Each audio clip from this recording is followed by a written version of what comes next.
But those are the worst of it. I had no idea.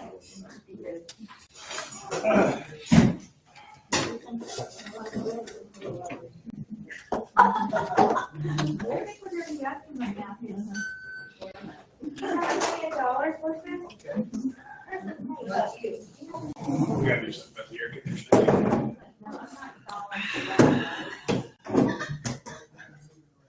They ain't out of that. All around some more. I'm not seeing I just said you can all around. Sit down, man.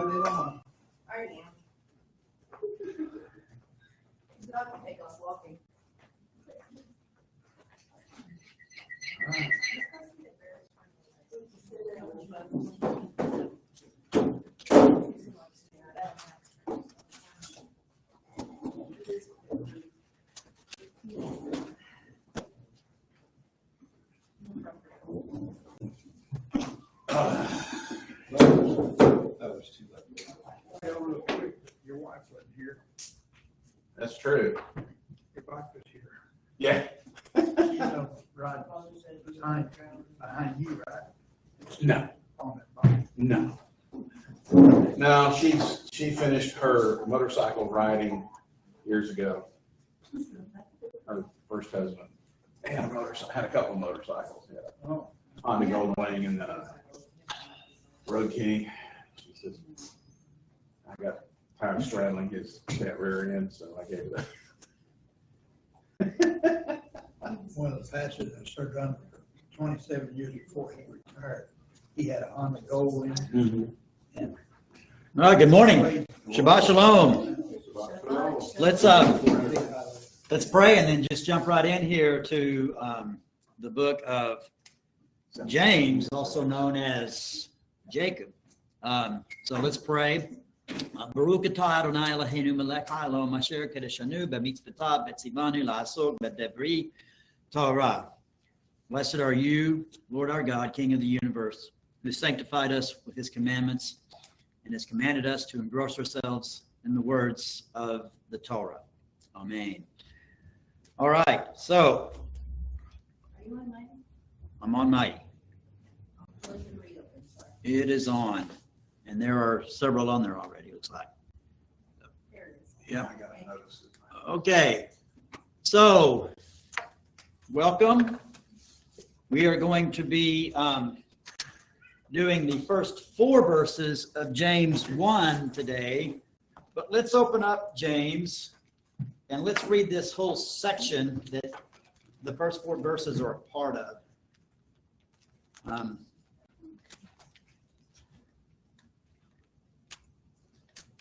James chapter 1. It's on page 1502 on the large print version of TLV.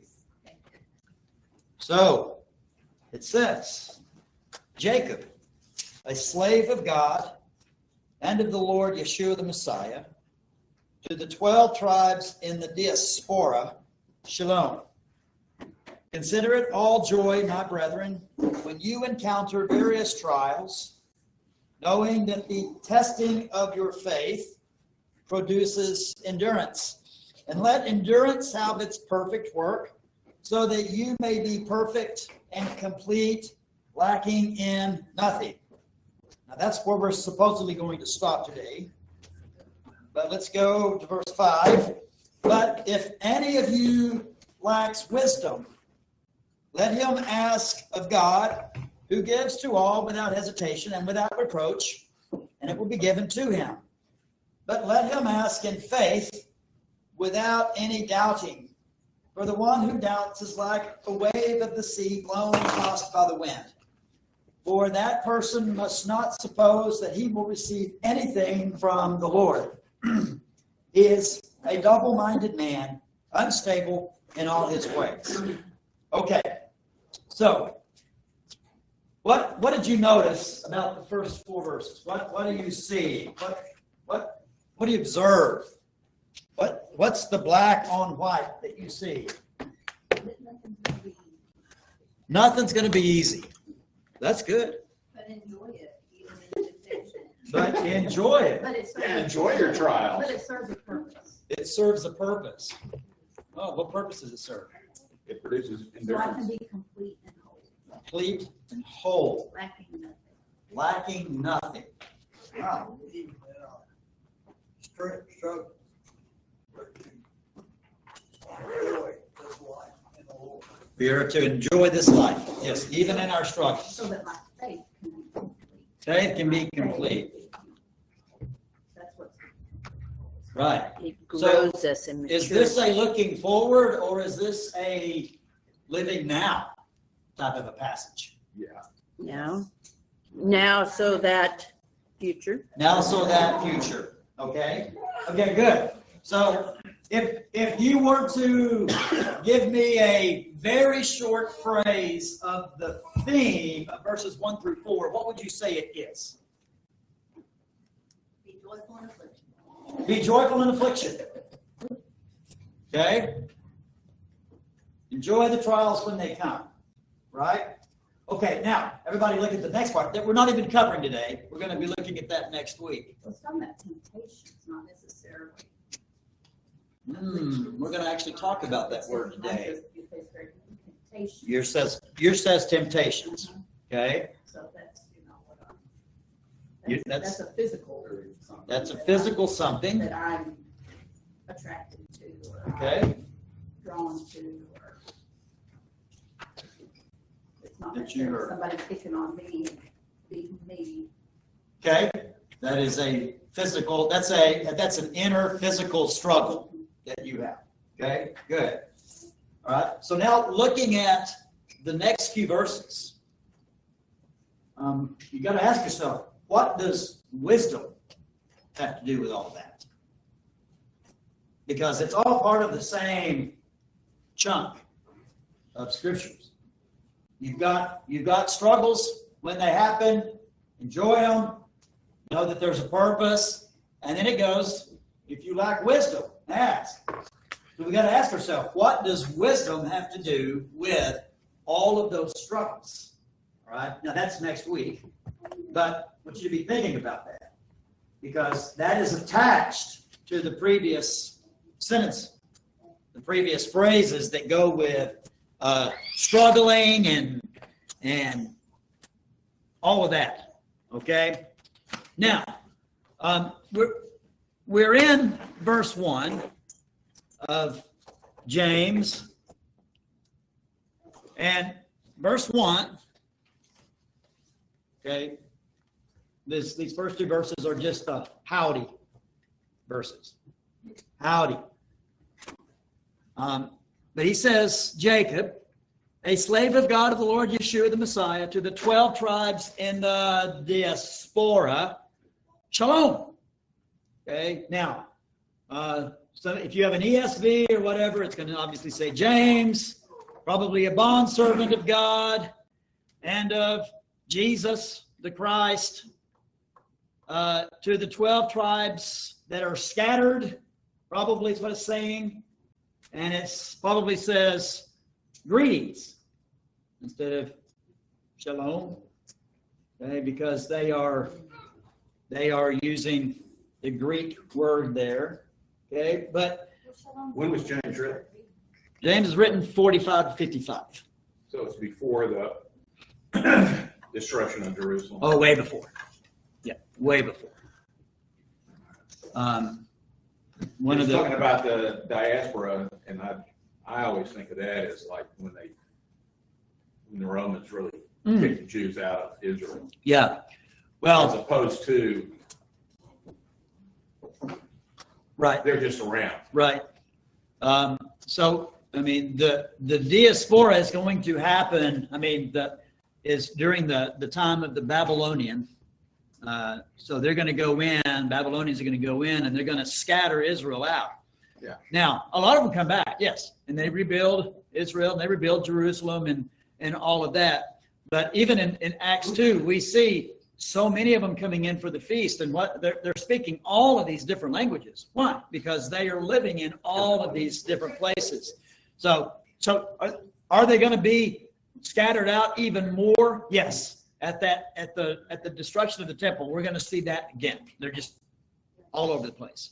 The Romans are going to just excommunicate those guys out of the land. Now, there's always some living there, always. But There's always been Jews in the land. yeah, but you're going to see another huge diaspora, another scattering, okay? Which actually is a blessing. It's not a blessing to them necessarily, but it is a blessing that these Jews, these Israelites, are all over the place, okay? All right, so you do have an outline of this, and it follows along pretty well with what I'm going to talk about here. But the first thing I want you to see is Jacob. Okay, now I know if you have an ESV or a common English version, what does the complete Jewish version say? Does it say Jacob or does it say James? Okay, James. Wow. Okay. So, just like Yeshua, James is a transliteration of the Latin, which is a transliteration of the Greek, which is a transliteration of the Hebrew. And so we're going to get that Latinized Germanic James. Okay? You don't even have a J sound in Hebrew unless it's a common Hebrew, because they have to have a way to say genes, because there's no Hebrew word for genes. So they call them genes. And it's really a made up letter. Okay. I don't know if you guys There are watching wasn't one in Hebrew. Latin, and there wasn't one in German. I mean, the J in German is pronounced like a Y. Oh, like a Y. Yeah, Yeah. so So we're getting Yeah. all Figured kinds everything. it of, wasn't until English and other languages separated out from them, right. they came out with it. Right, so- They added J to Latin. Yep. So you're not going to get a Jesus in any of those. You're going to get a Jesus. Jehovah. But just like that, so you got James, but let's remember the name is actually Yaakov. Now, what comes to mind when you hear the word Yaakov? Jacob, one of the patriarchs. That's what comes to mind, and it's interesting because Yaakov was the patriarch, the father of the 12 tribes. Okay, so we've got this. This is what you should see when he identifies himself as Yaakov. You should see this deep covenantal connection. Yeah, resonance there of what's going on. All right, the use of Yaakov is a deliberate assertion of Jewish identity. Okay? Now also notice what Yaakov is doing. He is identifying himself as a slave. Okay? ESV says servant, bondservant. Is that what it says? Somebody has an ESV? Okay. Servant. I'm sure King Jimmy says bondservant. What is bondservant? Okay. So the Greek word there is doulos, D-O-U-L-O-S, doulos. That's the Greek word, and it could be it's mainly bondservant. That's mainly what that means, but it is equivalent in the Septuagint to the Hebrew word eved, E-V-E-D, eved, which is the Hebrew word for slave. So that's why you may have something that says bondservant, servant, or slave. Because if these Greek theologians know anything about the Septuagint and the connection with Hebrew, which they do, they're going to identify that. So James is identifying himself as a servant of, now notice, who is he a servant of? God. And you should. God and the Messiah. Okay? He is a servant of those two. Now, it's interesting. If we take last week's as fact, he is the oldest brother. If not, he is a younger brother. of Yeshua, but nevertheless, he is a brother still. Okay? Now, I think I said this a couple of weeks ago. I have never and will never call my brother my Lord. I will never say that I am a slave of Toby, ever. Okay? I have too much pride for that. Forgive me. Okay? So you can imagine what it would be like for this man to say, he is, and what he's doing is he is saying, I am a slave to God, Hashem, and to the Messiah, which just happens to be my either half-brother or step-brother. Just happens to be. Okay? Which, what does that tell you? What does that tell Well, you? I think what he's doing is making a distinction here. He's not saying my brother Yeshua, he's saying the Lord. He's not claiming that Yeshua is his little brother or big brother or whatever. Right. You know, he's just saying he's the Messiah. He's Okay. the Lord. And I'm certain He's making a distinction. He may call him brother when they're sitting around having Passover, Right? but when he's talking to his flock, his congregation, which is us right now, he's referring to him as the Messiah. Okay, and so David has made, I mean, he's giving a distinction there, and that distinction is not just important here, but in a minute. Okay, so It's a high respect. it's a high respect. Oh, yeah. Okay, now this high respect really differs a lot from the passage in Matthew where they thought he was going out of his mind. Right? He was so caught up in what the realization of who God, who his brother, that he was like a servant. Right. Right. He couldn't do anything else. He couldn't do anything else but that. Okay? So, I think what we're seeing here is a man who is a complete and total turnaround about who this Messiah person is. Yeah. Right? I mean, we talked about him being a pious Jew before. He was a pious man.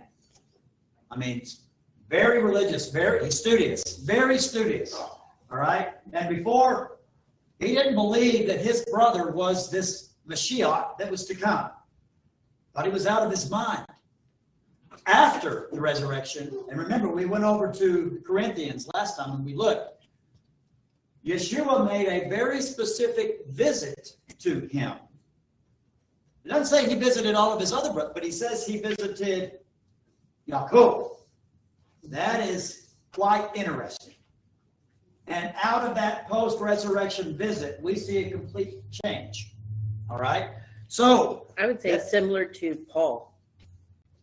Paul had a visit and then he changed. yeah, very Right. good. Yeah. Yeah, that Yeah. makes sense. Yeah, he had a visit and he... I mean, Paul was a very righteous man, Mhm. devout. He was as solid a Jew as you could ever find. Jacob was a very righteous, devout man, Mhm. but just couldn't see Messiah. It's good. And, That's But good. and when they, he saw his brother resurrected, it's like Mhm, maybe he wasn't nuts. mhm. Wake up time. Yeah. Maybe I'm a little nuts. It pulled the blinders off, Yeah. opened his eyes. And maybe Yeshua was a little bit shiny, maybe. Well, Maybe. shiny. Shiny, happy people. I keep going back to that, okay? But when you think about Ebed, E-B-E-D, which is the Hebrew word for slave, that goes back to Moses, okay? Mhm. No. That goes back to Moses and to David, all right? Because the Torah describes them as being the Ebed of Hashem, both of those. So Yaakov is actually connecting himself back to former slaves of Hashem. So he's really, really identifying with what's going on. Okay? Okay, so let's look at, have we kicked that horse enough? Yep. Okay. So he's a slave of God and of the Lord Yeshua. Okay?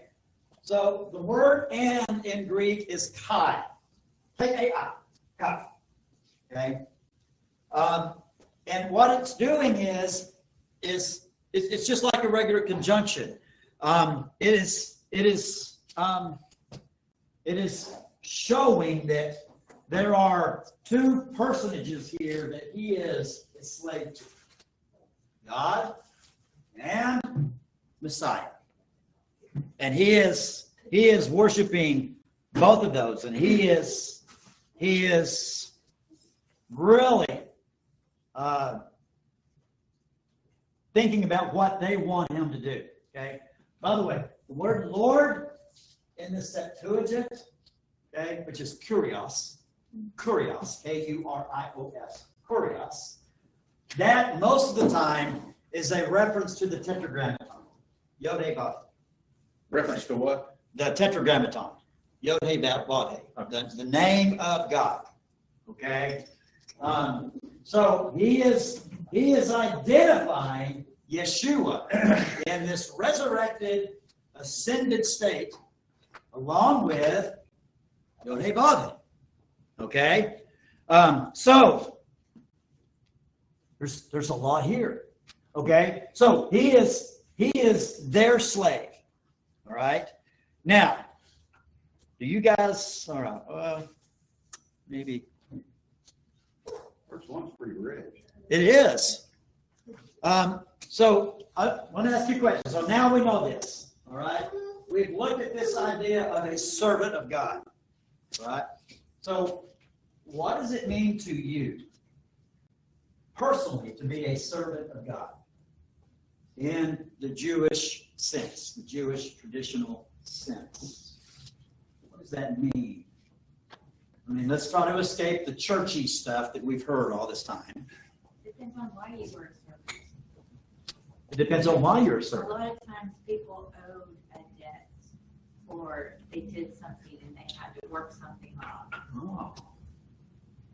Yeah, and we have received That's the good. biggest gift. Yeah. I was gonna say it's active, but that was kind of assumed with what Teresa said. Well, a slave in this sense is not what we know as slavery. It's not chattel, perpetual slavery and until the end of time. It's more of an indentured servant.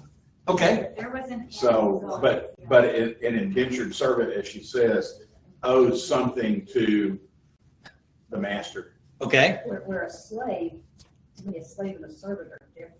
A Claire? slave, you have no choice. You are Yeah. theirs. And you were told what to do, not asked to. You're, Okay. where a servant, there's more leeway somewhere. Okay. But is that There's some a type of- 21st century, I don't think so. or it was that then? Well, I think the You slave think here there is was- an indentured servant Yeah, too, I think there were slaves. who was a slave for a time. Because the Hebrew people were slaves, they weren't servants. Now, Mhm. in Pharaoh's mansion, Oh, he that was- probably had servants that went home and come back and Uh-huh. Mhm. tended to him, but the people were slaves. Oh, yeah, Okay. they were definitely slaves. That makes Good. sense, yeah. They were born into slavery and they died in slavery. Okay. Good. Good. Think about a slave in that day. If their master chose to free them, and the servant said, "No, I want to stay with you," they pierce the ear Mhm. and they become a bond servant. Right. And that's what we're talking about here. Good. This says. Good. This Yes. says in Hebrew, the word servant, and then carries a range of meanings from a lowly slave to a high-ranking official, and even an honorific title denoting a special relationship with God. The concept of servitude is complex, encompassing both forced labor and voluntary service, particularly in context of religious devotion and service to God. Okay. So Good. it's talking about dual nature of servitude. Dual nature of servitude. It could be of the lowliest low or the loftiest of high officials. They are considered to be servants. And then it Okay. references the Mosaic law that we've talked about, and it gives guidance on how you treat your servants and your slaves. Good. Good. So, which by the way, Mosaic Law did. I mean, what was interesting about the Mosaic Law, it said you should continue to have servants, but this is how you're going to treat them. Humanely. Yes. So that is good. Now, are we just down to the second comma? All right. To the 12 tribes in the diaspora. All right. He's sending this out, He's what? sending it out. He's sending it out. She's also including the, Right? what we commonly call the lost tribes of Israel. Yes. Yeah, the other 10 that from the northern kingdom of Israel, Right. Right. which they're all over the world. They're all At this over the point. place. Yes. Yes. So he is, now, today, they will call all of them Jews, even though really they're not. Many of them are Ephraimites. But nonetheless, They're Hebrews. they're all considered Jews today. All right. And so he is sending this out to everyone. Now, why would James be, why would he even take the time to do this? Why does he care about all of these other Jews out there that believe in Yeshua? Well, why does he care? Because Yeshua has made a total difference in his life. Okay. He had to express that. Okay. I need more. That's all. They- That's sort Because of, They Messiah were was for going- all of the Hebrews, not just because he said he Judahites came to and the lost. Benjamites Right. and the Levites that stayed in the south. Okay. It's He came to for the all- lost house of the lost sheep of the house of Israel, right? Right, it's Yeah. for all of them. All of them. Okay. Good. But- That's That would include Samaritans. which that's would getting be- it almost. We're right is here. We're almost. I mean, it's inching up. I Go think the Messianics were already feeling some persecution, some pushback. Good. So Um, there is a practical need for this letter, mhm. right? Good. What else? Think about who Would your they have, hope would was. he have considered Gentile followers of Yeshua as within the This- 12 tribes, you know? He not in a like a conversion type sense, but maybe as God-fearers that are within those synagogues that are learning and have So in other words, accepted if they were him. in the synagogues and he would include them. Right, right. I mean, loosely, yes. But he said, why did he send it? Him being a good Pharisee, all these people, they know the sacrifices, they know the laws of Moses, they know all the. Right. Jesus came with a different perspective. Okay. you know. What- So he's showing them, live like this. The Pharisees, they put laws and stuff on, make it harder on people. Where he's showing them, take care of your fellow man, you're not above Good. the rest of them. What year was Jerusalem Council? Before or after this was written? After this. After this. Yeah. Okay, After this He'd is already written. sent this. The Jews or the Samaritans believed in God, but they were mistaken. They didn't have the wisdom of God. So Jesus went to them and said, let me show you the difference. Okay. I'm not seeing anybody from Mighty that have answered this. I mean, I guess One might we. All right. our mighty ones. Why would he write this? Because remember, he is the chief rabbi, the bishop. He's later called the bishop. That really doesn't exist at that time, but he is the chief rabbi over this Messianic Judaism that's there. Okay? And scattered all over the world because they were there for Passover, they saw Yeshua, they were there for Shavuot, and they saw the Holy Spirit, and then they went back. They've gone back to their homes. And now they are telling people in their synagogues about this Yeshua, this Messiah. And now all of a sudden, it's not just in Jerusalem and in Judea anymore, or even in Samaria. It is now all over the world. And this man is the chief rabbi. He is the chief legal person. He is the chief rule maker. He is the chief spokesman of this messianic Judaism. And so it is his responsibility to be the pastor, the pastoral voice to all of those that are spread out. That is why he is going to write this. Yes, Yeshua changed his life. Yes, he saw him in a resurrected state and knows absolutely that Yeshua is the Messiah. And so do all of these people in the synagogues. And so he is writing them.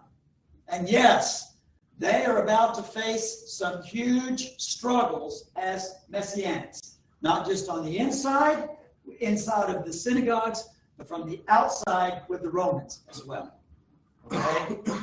They are about to get hit. And I'm wondering also, because he had Roman citizenship, so that was. Jacob? James didn't. Oh, I thought we were talking about Paul. No, this is James.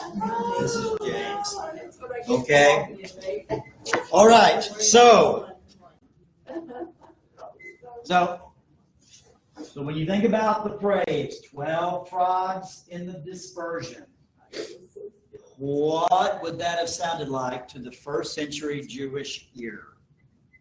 How would that, because we've read this in our churches and in our churchy ways and in our churchy Bibles for a long time. But what would the Jewish ear have heard in the first century church or in the first century, that Second Temple period time? How would they have understood it? Well, it's a reminder that they were exiled. Okay. And a hope Okay. for restoration to come back, which is The entire. kingdom Ah. vision Okay. of restoration.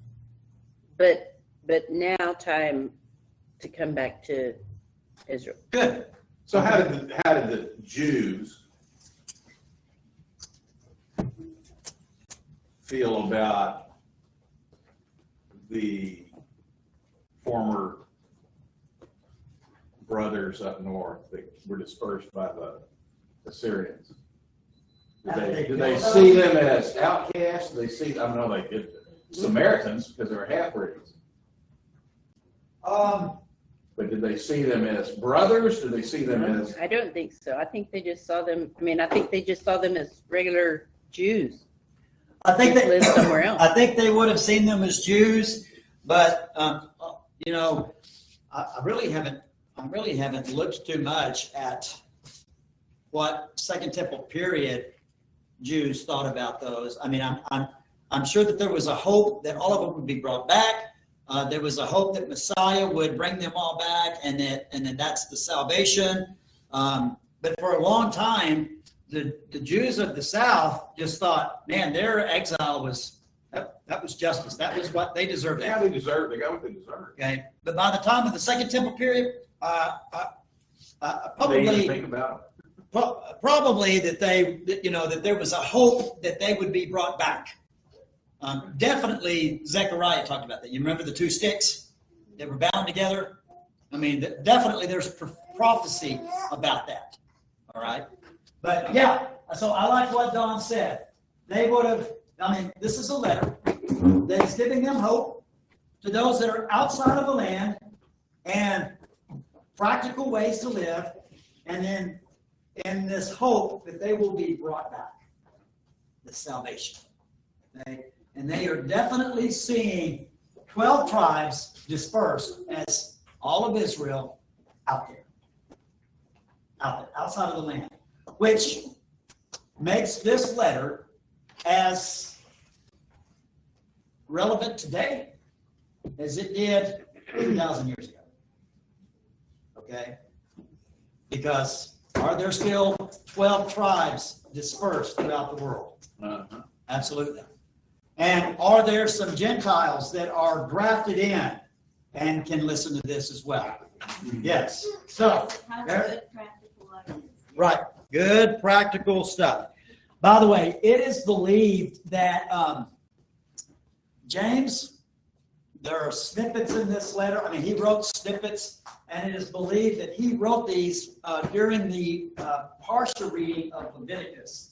And these snippets go along with the end of each one of those Parsha that was written.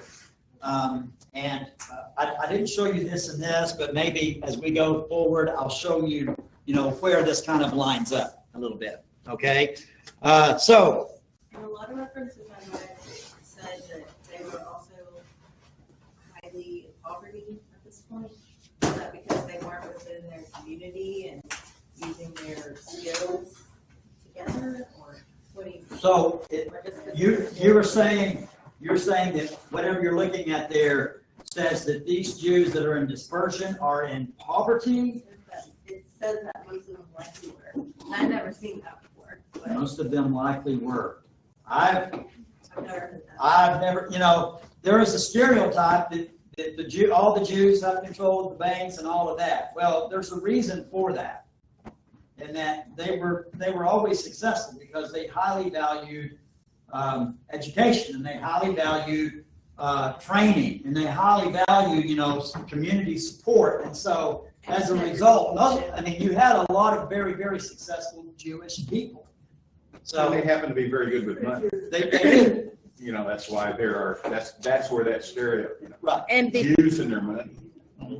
those who are obviously Jews are probably more devout and therefore probably receive more blessing. Right. So looking at this, Someone Just- near me pointed out that when you're pushed out, you're a refugee, can't often take your and your belongings. So maybe that's where that. maybe that's where that is. That's where that is, okay? All So, of this here, they probably hated each other before, but now if Messiah has come and he has taught us to love one another, then that's supposed to start making a difference. That they have to look at these dispersed Jews that are disliked, even hated. Are they? Now, we gotta love them. We have to accept that. They came to be hated. I don't know if they were hated at this point. at this point, they're not. They're still part of the synagogue, and they're as much, Even Yeah. the scattered. right. Yeah, because this is just a scattering into the nations. And then in those world, that's where they all had synagogues, and they all met, and they all studied together, and all of that. And the only thing difference between these Messianic Jews and the other Jews were that these guys understood that Yeshua was Messiah. But it didn't cause a problem in the synagogue, Not yet. by and large. Not yet. Okay, it will later, but not now. They probably saw Okay. it as just another Messiah that died. Right. And they'll just go back to being good Jews and Right. not Yeah. cause a ruckus. Yeah. And so you have the book of Tobit that says, and he will afflict you for your iniquities, but he will again show mercy on all of you, and he will gather you from all the nations among whom you have been scattered. Okay? So this is the diaspora. And the reason for the diaspora, first of all, is because of their iniquities. That's why they were dispersed. And their dispersion was a means of atonement for that. And then God will bring them back. All right? And so this is who he's talking to. All right? Another one, Esther. Haman then said to King Ahasuerus, there is a certain people scattered and dispersed among the peoples in all the provinces of your kingdom, whose laws differ from those of every other people, and who do not obey the king's law. It is not in the king's interest to tolerate them. All right? So the dispersed are all over the world, these Jews all over the world.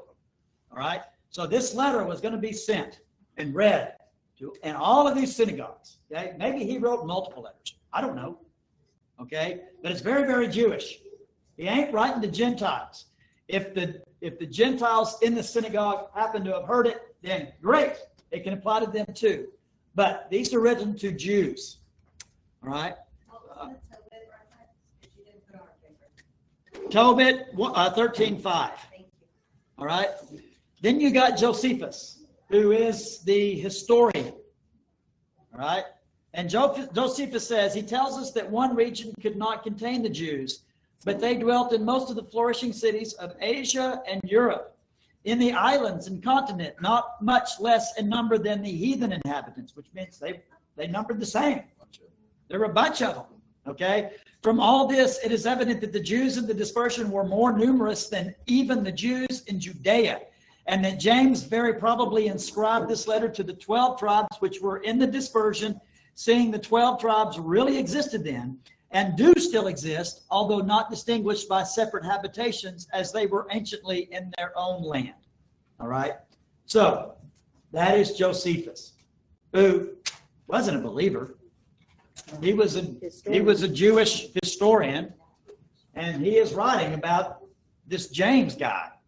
So apparently, Yaakov was quite influential, even in amongst the regular Jews. Okay? Acts 8 says that they went all over Judea. Acts 11, they were scattered by the persecution.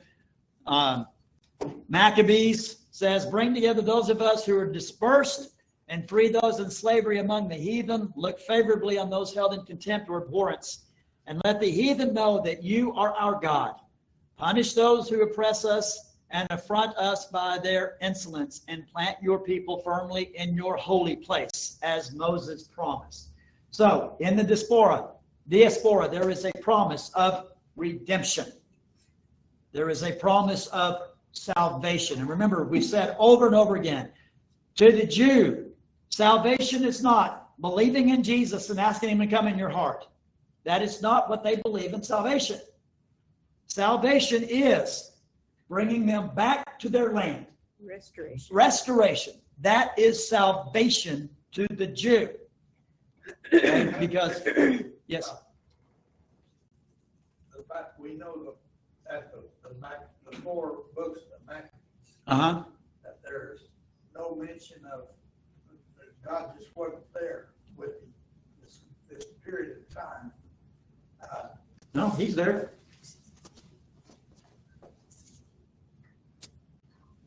Esther doesn't mention God at I all. don't have that book, the book of Maccabees. Okay. Uh, Yeah. And so I'm asking, how did the Jewish people, is there teaching in the Messianic, the books of the Bible that we have? We don't have the Maccabees. So, Right. so is there teaching during that period of time? Mm-hmm. Yeah, because the Maccabees were all about the rise of the priests called the Hasmoneans, and they obviously taught, and they provided many of the oral traditions that carried forward after that. Okay, so yeah, And they'd only been a couple of 250 years. right prior.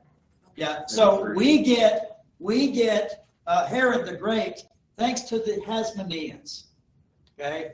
The Hasmoneans were the rise of the priests, and these priests become kings also. So they were kind of priest kings over the nation of Israel. And you had good ones, you had bad ones, and then they were up and down, and then somehow the Edomites got thrown into that as well. Okay, that's how Herod becomes king. Yeah. And the Maccabees is in the Catholic Bible. If you go to Mardell and get a Catholic Bible, you can find the Maccabees in that. I might have it. So, yeah. All right. Is there another set of the Maccabean available by itself that's not in the canon? I bet if you did a search, just Google Maccabees, Your daughter says she has one. I think I do. you can find all kinds of stuff. All of these books are online somewhere. Yeah. Everything's online. All right. Okay, I'm on page 3 out of 9. Yay. Uh-oh.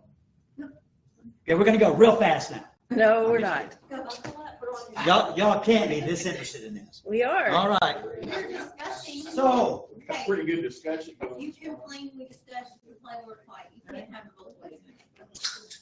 okay. Okay, so he is, all right, now, the Tree of Life version throws this in as shalom. Shalom. Okay? Which was the typical greeting. That was the typical greeting, okay? Now, in the Greek, it's chairein, okay? Cheirein,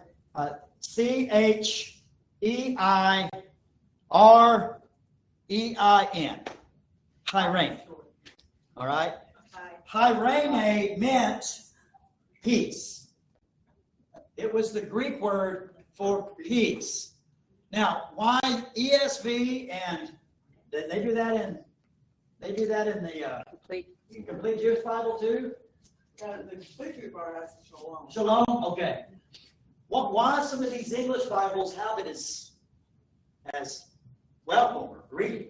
Well, because they're English people writing it to English people. Isn't shalom also used for greeting? It is Shalom is used for a greeting. Oh, goodbye. Yes. Yeah. No. It is a Jewish. It's a Greeting. Jewish. It's kind of like aloha Aloha. in Hawaii. I mean, you just. It's used as- Know what exactly it meant by that. And so that's what they picked. Well, when we went to Hawaii, we would say aloha. Right? But when we come home, we went back to, hey, Sup, So it is, sup, dog. sup. Yeah. Yeah. So, yeah, it is a Jewish greeting. Not morning. And if you're not Jewish, like some of the later translators were not Jewish, they just went with the greeting that they know. And was it, When you say shalom, it's almost like saying, "Till we meet again." sort of? Yes, it's a hello, it's a goodbye, it's a peace be with you, Yeah. all the way So around. was James originally written in Greek, or was it written in Oh, Greek from a Hebrew. very Jewish perspective? Was it written in Hebrew and then translated into Greek? I think it was a What was it Hebrew. written in? And you got I that think it was smirk on your Hebrew. face. Like, did I jump ahead? Well, It's good as- there is great evidence that it was written in Hebrew first Yeah. and then translated to Greek. But there are some scholars Greek scholars out there that get real bent out of shape when you mention that. Oh, no. Oh, then we should mention it so they can get. No. Okay. So, yeah, it was probably written in Hebrew and then translated into Greek, or at least written in Aramaic and then translated to Greek. And James would have spoken Aramaic. Greek, certainly Aramaic. Would he have spoken Greek? He He would have been educated. He Probably would have known. understood it, but not as You a know, first. It's kind of like those on the border of Texas. I mean, even the white folks know enough Spanish to get along, Yeah. And so probably the same with him. He would have at least known enough Greek. The thing is that James is written in a very, very Yeah, I'm watching it. advanced Greek. I mean, it is the Greek in James is not easy Greek to read. Okay. So you can, Dave. Is that somebody we know? No.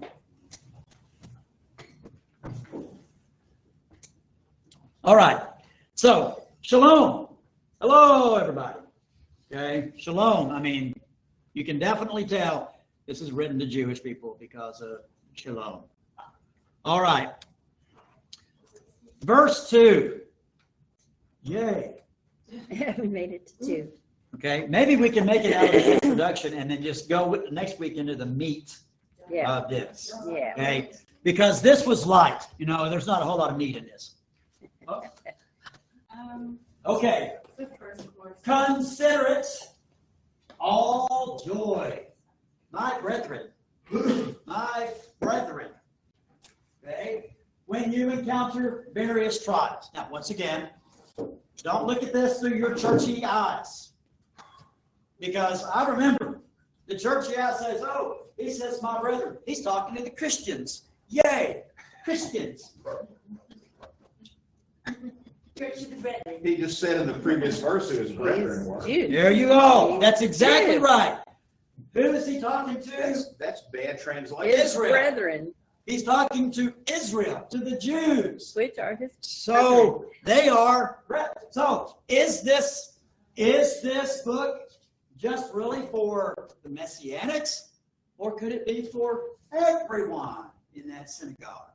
Everyone in the synagogue. Everyone. Okay? Because remember, he's still respected as a Jewish man, regardless of the fact that, well, this group really thinks he's their chief rabbi. But he's really respected throughout all of Judaism. Judaism wasn't really a term then, but we'll use it. Okay? How does it, considering joy when you got problems, when trials come your way, and he's talking to a group of people that some have different beliefs and things, and who react harshly, and yet they're supposed to accept that Well, problem. so if he's writing to Jews, what he's saying there isn't new. That's been taught in oral Torah for a long time. It's not new. Okay? That's a Musar idea. And they've been studying Musar for quite a bit. Joyful. You know, what's the idea of being joyful? And I wish we had that book. Does any of you have that book here? No, but they're considered joy when they experience trials because they're to behave differently than the rest of the world. Yes. They are to act differently. So the rest of the world is going to them. But they are considered joy because they're doing what they're supposed to do. Mm-hmm. Now, Not that they're happy that they're being, but they're doing what they're supposed to do. So it's a witness that right. they're doing what they're supposed to do. Now, I that, have all those books on Kindle. where are you going then?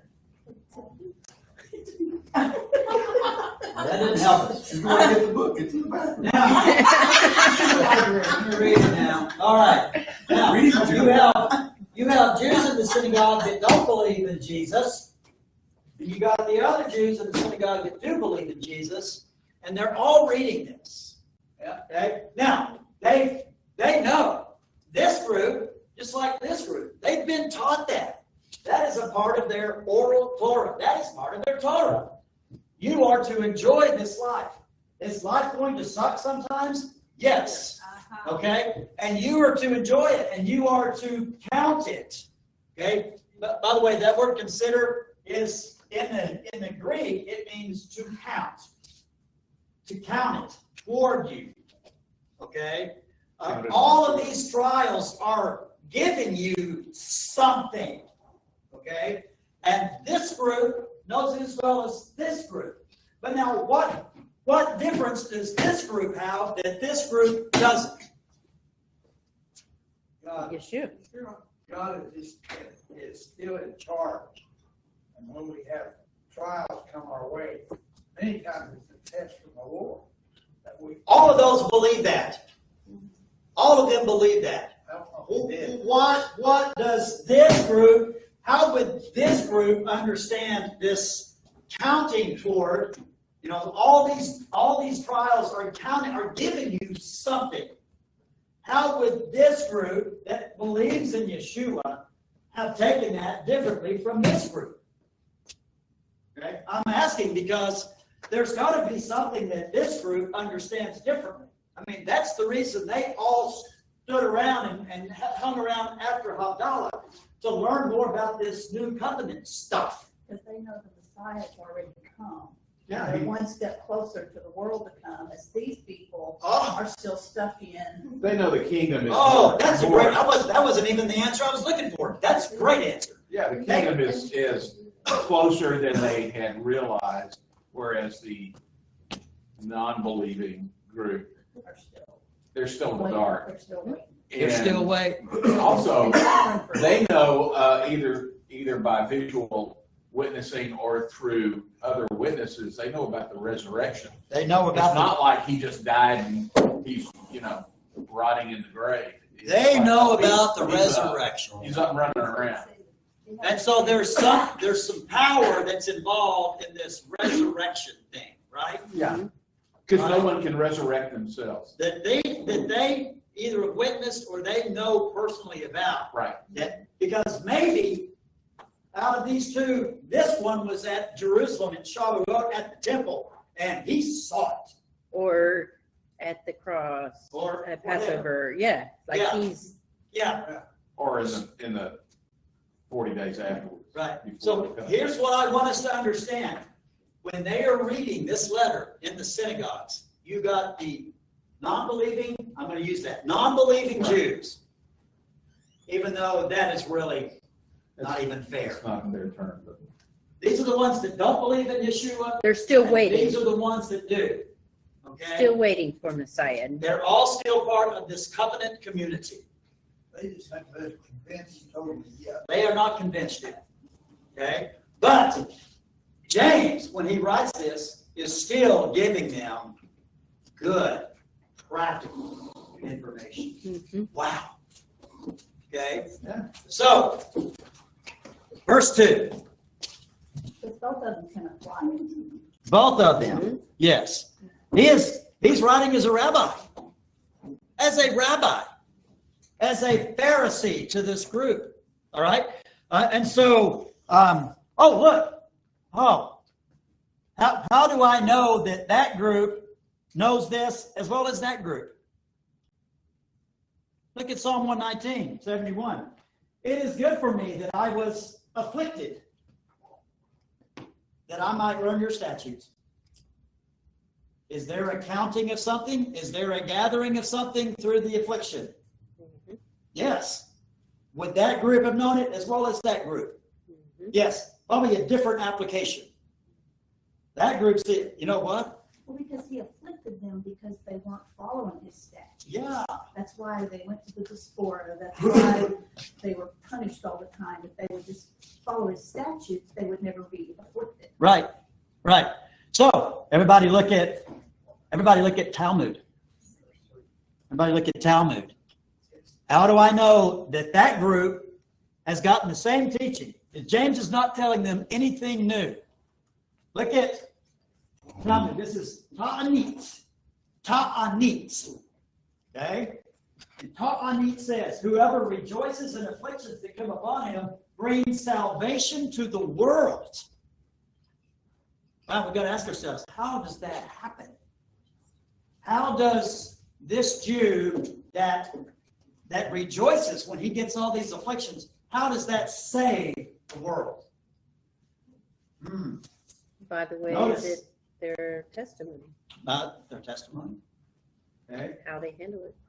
Ta'anit A, still, this is, they're getting the same stuff. This is exactly what James is saying. It's not saying anything new. It's what I keep trying to tell you guys. Well, Paul gave us all this. No, he didn't. No, he didn't. Like every good Jewish rabbi, you start with the foundation that they already know, Yep. and you expound on And it. then you expound Which on is it. exactly what James is doing. He's starting with what they already know, and then coming up in the next weeks, we'll learn about how he's expounding on it. Right, because he's talking to all the Jews. Our Joshua B. Levy said, he who joyfully bears the chastisement that befall him brings salvation to the world, as it is said, upon him have we stayed of old, that we might be saved. And that is, y'all look up. Y'all go in there and read Ta'anit. Ta'anit is very good. Ta'anit actually has a thing about Abraham suffering and all that. So good. It is so good. All right? So, he's not telling them anything new. They already know this. The Jew that believes in Yeshua and the Jew that doesn't believe all this. They've already been told this. So what is James going to tell them as a messianic Jew that can help them all along? Okay? We'll look at that next week. All right? So, and we're not even through. I'm going to write my little line right You want to do the there. reflection question real fast? Do I want to do the reflection question? That's Okay. kind of where you are. What's the reflection question? Can you recall a time when you were able to count it all joy in the midst of a trial? Oh, What helped you? What made it difficult? okay. Can you think of a time when you recounted it all joy during a trial, not necessarily even a temptation, but a trial, when life just sucked. And you knew you really didn't do anything to deserve this, it just sucks. How did you count it all joy? And how did that help you? And how did it strengthen you? Well, I would think that all joy would be the goal, but very hard to do. All joy is the goal, but very hard to do. All joy. I would Good. say. Yep. Good. Yep. Good. You're gonna get into a verse next week that says exactly what I'm saying. Knowing yes. Okay. Good. Good. For a while, Saturday morning was my only joy, so I was just holding out for the week. Holding out for the week. All right. Okay. So bring this handout back out tomorrow or next week. I'm not even going to put any more notes because I know I'm not going to get past Right. verse 4. All right. But as we discussed, this is the hardest thing when we're going through James. Take off your 21st century Texas shoes and put your feet into first century, Second Temple period Jewish shoes and read this the way that they would. Take your boots off, put your sandals on. Right. Because that's the hardest thing as we go into this. All right. Okay. Shabbat shalom, everyone. Let's have some fellowship time. You guys on Mighty. I'm going to get out of here real fast and then come right back.